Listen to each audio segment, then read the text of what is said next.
Hello everyone, welcome back to Prashanth smart tech YouTube channel. నేను మీ ప్రశాంత్ని. ఇవాళ నేను మీకు ఒక ఇంపార్టెంట్ అయితే చెప్తాను. ఇది టెక్నికల్ కాదు, నార్మల్ మన లైఫ్లో మనం ఏదైనా నేర్చుకునేప్పుడు యూస్ఫుల్ అయ్యేది. ఫర్ ఎగ్జాంపుల్, ఏదైనా ఒక ఫీచర్ కానీ ఏదైనా ఒక టాపిక్ కానీ మీరు నేర్చుకుంటున్నారు. అది నేర్చుకునేటప్పుడు మీ అవతలోడు కూడా అదే నేర్చుకుంటున్నాడు. కానీ ఇక్కడ ఏం జరుగుతుంది, అతను నేర్చుకునేటప్పుడు మీకంటే అతను కొంచెం కాన్సెప్ట్స్ అడ్వాన్స్ అయ్యాడు, కానీ అతను ఫుల్ నేర్చుకోలేదు. కానీ ఈ తక్కువ నేర్చుకునేవాడు ఉంటాడు కదా, కొంచెం అతనికంటే బిలో లెవెల్లో నేర్చుకుంటాం. ఈ నేర్చుకునే అతను ఆ డౌట్స్ అడిగినప్పుడు అతను ఇతనికి హెల్ప్ చేశాడు అనుకో. అతను హెల్ప్ చేయడం వల్ల అతను వీడికి హెల్ప్ చేయడమే కాకుండా తెలియని వాడికి ఈ కొత్త కాన్సెప్ట్స్ ఏవైతే ఉన్నాయో ఆ కాన్సెప్ట్స్ అతను తెలుసుకోగలగడు. అతను జస్ట్ నేర్చుకునేటప్పుడు కొంచెమే నేర్చుకోగలడు.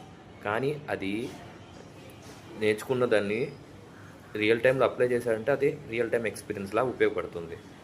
నేను ఫైనల్గా ఏం చెప్తా అంటే, ఎవరన్నా అడుగుతున్నప్పుడు ఖచ్చితంగా వాళ్ళకి అడిగిన దానికి హెల్ప్ చేయడానికైతే ట్రై చేయండి. దాంతో అతనికి ఉపయోగం అండ్ ఇతనికి ఉపయోగం. అదే మరి. Bye bye.